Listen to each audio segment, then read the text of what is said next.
Kejayaan terbesar pasukan IPD Shah Alam, JSJ Shah Alam dalam menumpas sindiket samun kilang di sekitar Shah Alam dan juga di daerah-daerah yang bersempadan seperti Kelang, Sungai Buloh dan sebagainya. Baik, kalau tuan-tuan masih ingat dalam sidang media saya yang awal dulu, yang tangkapan kes India yang bakar kereta samun tu kan. So, ekoran daripada tangkapan 3 lelaki India pada 9 hari bulan 8, pihak polis diketuai oleh KBS JD dan juga Inspektor Prakash telah mengadakan soal siasat dan akhirnya mendedahkan bahawa kumpulan ini terlibat dalam kes-kes samun kilang di sekitar Shah Alam dan juga di daerah Kelang. Jadi selepas 3 orang ditangkap, semalam 2 orang lagi ditangkap, 2 lelaki India juga, menjadikan 5 orang kumpulan ni. Kumpulan ni kita namakan kumpulan geng Rengi.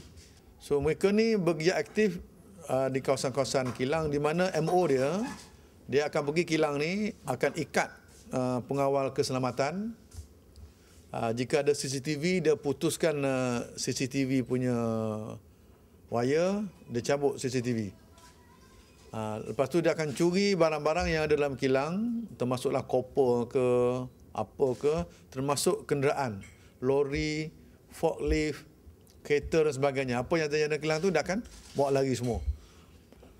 So, ekoran daripada kes ini kesemua 7 orang tangkapan ni, antara umur dia 22 hingga 30 tahun, positif dadah.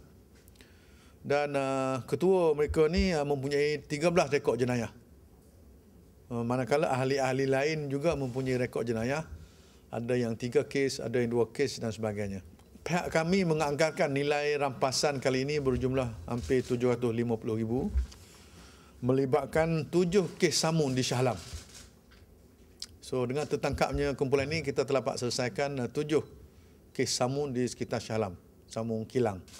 Antara barang-barang rampasan selain daripada senjata bahaya seperti parang dan sebagainya, kita juga telah berjaya merampas 1 motor lori, 1 forklift, 1 unit Aussie cutting machine, ini nak potong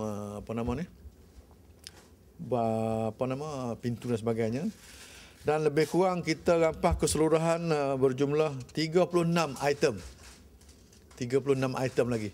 So semua barang kes ni ada di bawah sana. Nanti tuan-tuan boleh tengoklah. So saya tak payah hurai satu persatu lah.